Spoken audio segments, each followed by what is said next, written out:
Sol 25. Good God, Mark was tired. Using his own knees for leverage, he pushed himself to his feet, standing from the chair he had been camped out in for the last few hours. He took a moment to stretch his arms above his head and groaned with pleasure as his back popped and cracked as his spine realigned itself. Throwing his helmet over his head but not bothering with the latch, he grabbed a wrench and went to turn off the flow of hydrazine. He stood and waited, watching as the fire extinguished itself. Once that was out, he carefully used the ripped-apart flashlight as a torch, being careful to burn off the excess hydrogen in the air before taking off his helmet once more and peeling out of the rest of his EVA suit.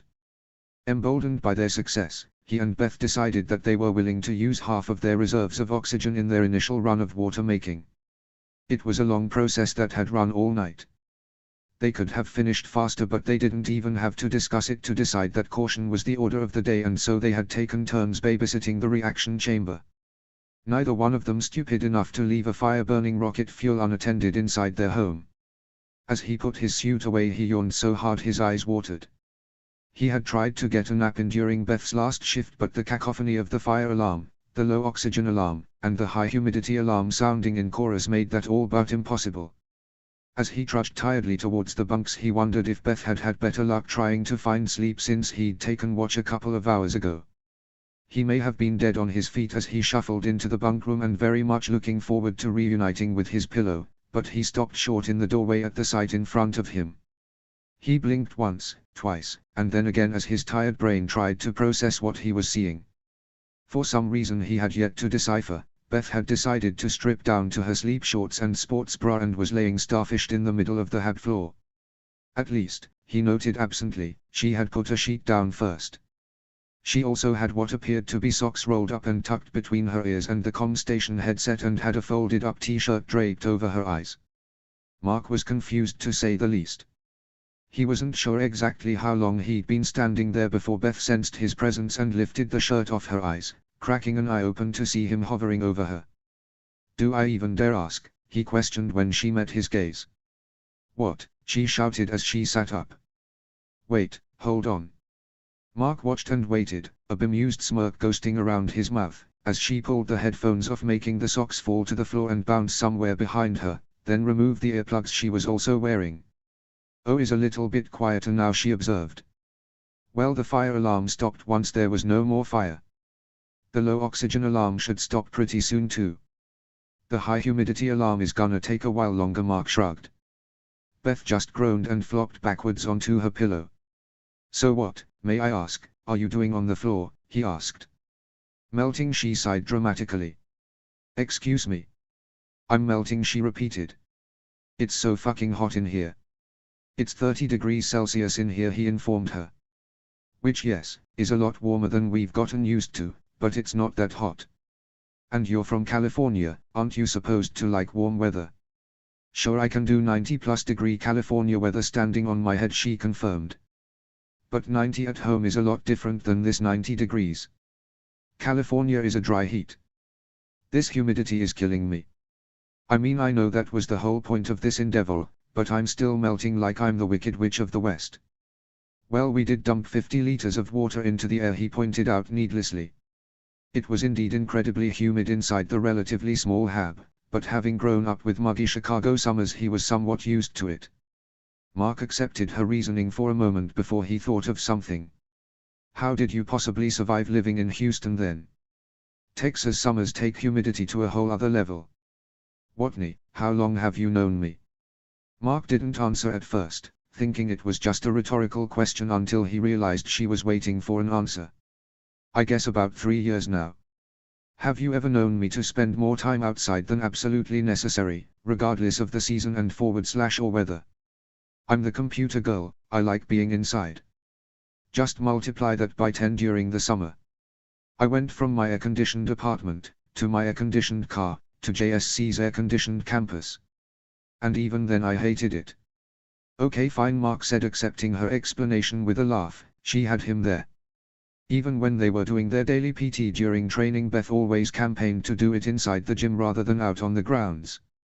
"But none of this explains why you're melting on the floor instead of your bunk," he pointed out. "Come on now, Mark, I know you think chemistry is messy, but you're an astronaut. I know you have the basics of thermodynamics down, she sassed. Heat rises. Well, if she wanted to be like that. Actually, heat doesn't do anything but diffuse until it reaches thermodynamic equilibrium. Warm air is less dense than cold air and is displaced by the heavier cold and is pushed upwards. Oh fuck you, she said without any heat. I mean, I deserved that, but still fuck you. Mark just laughed at her. You can lie down here with me as long as you promise not to touch me, Beth offered, in what she felt was a magnanimous way. Mark didn't exactly feel the same. Are you afraid I'm going to give you cooties? He asked, one eyebrow arched dubiously. What? She asked, confused. No, I didn't mean it like that, she exclaimed, throwing one of the rolled-up socks that had landed beside her at him. I just mean I'm already hot and sticky. I don't want any of your body heat infecting my personal bubble. Well, when you put it like that. He tossed the sock back at her. How could I resist such a tempting offer, Mark said drolly, even as he grabbed his pillow and tossed it on the floor next to her. Mark stripped out of the clothes he had sweat though while wearing his heavy Eva suit, and slid on a pair of loose shorts. He was going to put a t-shirt on, but it really was uncomfortably hot and humid. He glanced over his shoulder at Beth, who had already set the precedence of less is more when it came to clothing at the moment, and tossed the shirt back onto his bunk. While he was preoccupied with getting ready to hopefully get at least a couple hours of sleep, Beth had turned over on her stomach, her arms out and away from her body, the embargo on skin-to-skin contact apparently even applying to herself. She seemed to be trying to make as much physical contact with the ground as possible. When he laid down beside her, he understood why. The Martian cold was seeping through the hab floor and it felt amazing. Slumber party on the floor was definitely the right idea, he sighed happily. Beth turned her head on her pillow so that it was facing his direction. And that is why I'm not in my bunk. I'm sorry I ever doubted you, a wise one, Mark teased, letting his head flop to the side till he was turned towards her. Are you feeling okay? He asked once he got a good look at her. I'm fine. Her brow furrowed. Why do you ask? Your eyes are all glassy, he told her, like they get when you don't feel well. Beth recoiled the slightest amount in surprise. Oh shit, and here I thought Beck was the doctor on the crew. You're the one who just pointed out how much time we've spent together the past couple years, he said, rolling his eyes. You pick things up about people after a while. Also, I've seen you hungover on more than one occasion. It's a very similar look. Fair enough, Beth laughed lightly. So are you feeling okay? He asked again. Yeah, I'm alright, she repeated. I've just got a massive headache. I can feel my heartbeat in my temples. What from? Beth looked at him like he was a complete moron, which he supposed he kind of deserved. I mean, is there one thing in particular that caused it? He amended. Take your pick, she sighed, letting her eyes fall shut for a moment. Actually, I think it's more of a perfect storm situation. If they ever reopen Guantanamo, they should look into this because I'm pretty sure this qualifies as torture. Mark couldn't help but agree. Between the heat, the humidity, the constant blaring of 3 different alarms and the flashing lights that went along with them, and the smell of ammonia in addition to the fertilizer smell that they were still not completely used to, it was a constant assault on all of their senses. When you added in the fact that they were sleep-deprived since neither of them were able to sleep through all of this, it actually was in line with several different torture techniques. All in all, the hab was not the most comfortable environment at the moment. When we get home, I'm writing a strongly worded letter to the UN, she continued. I'm pretty sure this is against the Geneva Convention. And who is the UN supposed to go after? He asked, amused. After all, they had done this to themselves, only out of necessity, but it was a situation of their own doing. I dunno, she said shortly. Mars. Mark laughed. So the United Nations is supposed to bring an entire planet up on war crimes. Humor me, Watney, she said, one eye popping back open. My head hurts. Think about it this way, Mark offered. We successfully made water from rocket fuel. That's pretty fucking metal right there. Hell yeah. She lifted up an arm and extended a fist in his direction. Mark bumped it. Boom. The sudden blaring of a new and different alarm had them both shooting upright. What now? Beth groaned. No, that's a good one, Mark assured her as he climbed to his feet. It's the water reclaimer shouting at us that it's full. Did you want help? She asked, already starting to get up. No, I got it. I'm just going to use a bucket to dump it into Foggle's suit, he told her, waving at her to lay back down. Beth didn't have to be told twice. Her head really was killing her, and the only thing that seemed to be helping was the cold that was radiating off the floor. Mark didn't think it took him very long to transfer their freshly made water, but by the time he made it back to Beth, her exhaustion finally overcame the noise, lights, smell and her headache, and she was asleep, sprawled out on the floor. He thought she had the right idea and laid back down next to her. It not long until he did the same. SATCOM, Johnson Space Center, Houston, Texas.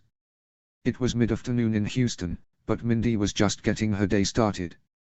Since receiving her promotion to Chief Space Stalker, she had begun to align her work schedule with days on Mars.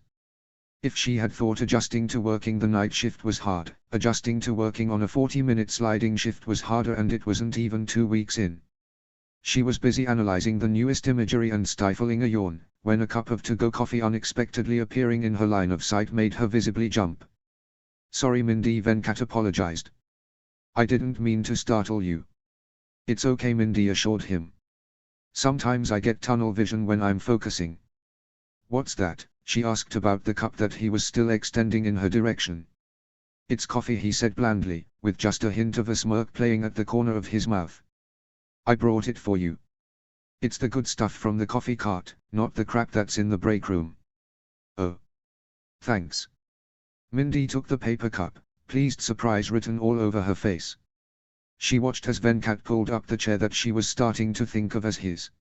He didn't show up every day, but the director was definitely starting to become a regular fixture in SATCOM. I saw you on the Martian report last night, she mentioned casually as she took a sip of her drink. What did you think? He asked curiously. It was good, she told him, not sure exactly what he was asking her opinion on. Annie said I shouldn't say bring them home alive, he mentioned. She said it just reminds people that they could die. Mindy quirked an eyebrow. Because people are likely to forget that. That's what I told her, he said, clearly feeling vindicated. Venkat cocked his head a little as he looked at her. Wait, weren't you still here last night when that was on? Mindy's cheeks colored slightly before she answered. I DVR it every night and watch it as I get ready for work in the morning, she admitted. Because you don't get enough of it here? He asked, amused. Her blush deepened. Well, I see all the raw imagery, but like you said, I'm here all day. I'm just the photographer. I pass the images along to everyone else who does the analysis. I know everything that is said on CNN is filtered and censored for the public to a point, but between what I see here and what I hear on there, I get a more rounded picture on what's happening in the other departments, she explained with a shrug. That's very smart, Miss Park, Venkat said, looking impressed. Being able to see the bigger picture and cross-disciplinary interest is very important if you're looking to move up through the ranks.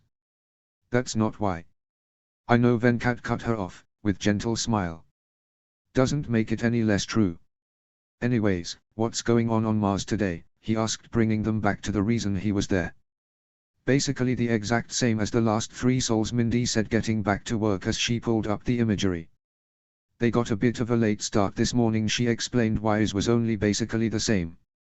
Someone exited the hab at about 10 a.m. Mars time instead of 9 like the last couple days, but they still drive to the MAV struts, take the tank of coal back with them to the hab. The other thing different this morning is that they both exited the hab about half an hour later instead of just one of them. Venkat leaned towards the screen to take in these new images. It was the first time that they had both left the hab at the same time since they'd first both been spotted out together 4 days ago. However, that didn't mean they weren't leaving the hab. No, they were now outside more than ever. Twice a day, once in the morning and once at night, someone traveled to the base of the MAV, removed what they assumed were the co-tanks from the fuel processing plant, took them back to the hab with them, and then promptly returned them within 30 minutes.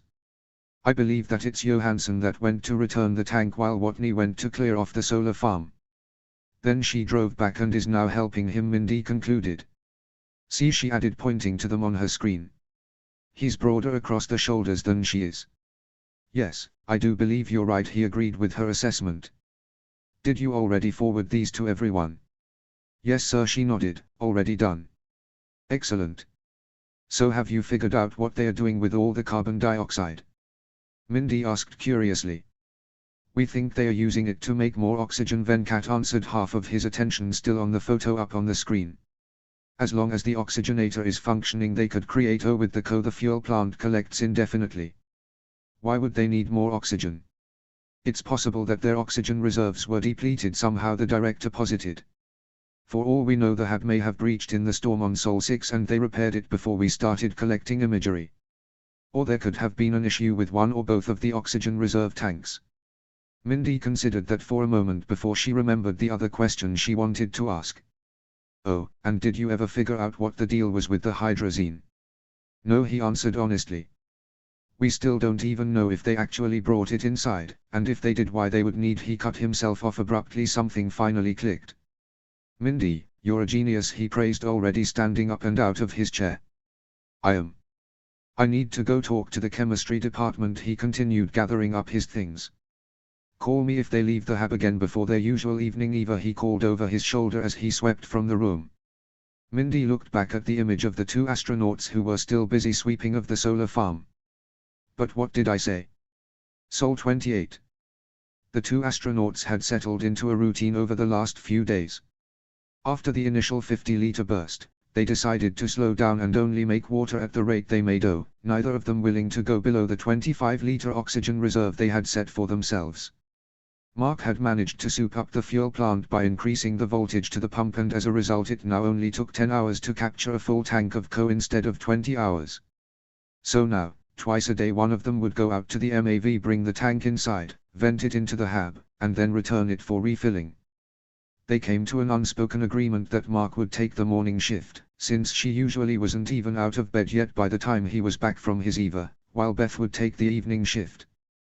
Then every other morning they took a few hours to reduce the hydrazine and burn off the hydrogen. There was the temptation to make water every time they brought CO inside, but they discussed it and agreed that the fewer times they had to start a fire over the volatile rocket fuel the better. The fewer times they had to do it, the lower the odds something could go wrong. It also meant that they got a break from the blaring alarms that went off for hours every time they made water. But other than that, they didn't really have a whole lot else to do. Mark had completed another dirt doubling yesterday, and just this morning they'd taken the time to clean off the solar farm before they made water, but those weren't everyday activities, which meant they had a lot of downtime. A lot of downtime. Mark looked up from the Agatha Christie novel he was trying to read, but he was having a hard time staying focused. Setting the tablet down, he got up to go see what Beth was up to.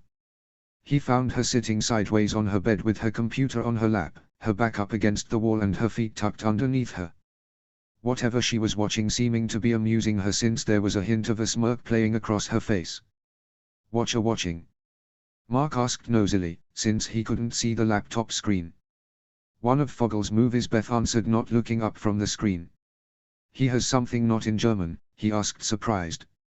"Oh no," she corrected. "It is in German." "And since when do you speak German?" he asked, confused. He was pretty sure this was information he would have been aware of. "I don't," she answered simply. Mark waited for more information, but apparently there wasn't any more forthcoming.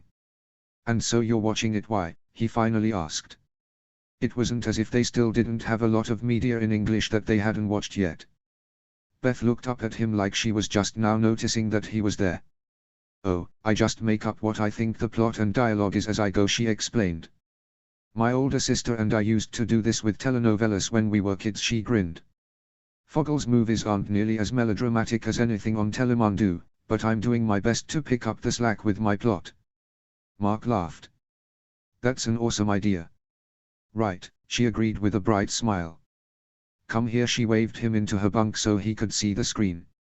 Mark crawled onto the bunk with her, his head barely brushing the bottom of the bunk above hers and his feet dangling over the edge. "Okay, so," she explained the action playing across the screen as she saw it, "that's Inger and Henning. He's a musician and she's an up-and-coming lawyer. They are brother and sister who stand to inherit a big fortune from their father when he dies, but they have to make sure their stepmother dies first, so they are plotting to kill her." "Wait, the brother and sister who just started making out?" Mark said dubiously. Beth cocked her head as she watched, quickly coming up with a way to fix that. "Well, they are step-siblings. His mother was her father's second wife." which just makes their love all the more forbidden. Now who's this guy who just showed up? Mark asked. I don't know yet, this is the first time I've seen him. Okay, he's Lucas, their father's best friend and stepmother's secret lover, and they have no idea that they're actually planning to kill them as well. Well done, Mark. Beth grinned. Should have known you'd be a natural at this. We're going to have to remember to ask Foggle what the actual plot to this movie when we get home, he said. Something tells me we're way off. Beth scoffed. Something tells me our plot is way better. Now pay attention because you're missing important stuff.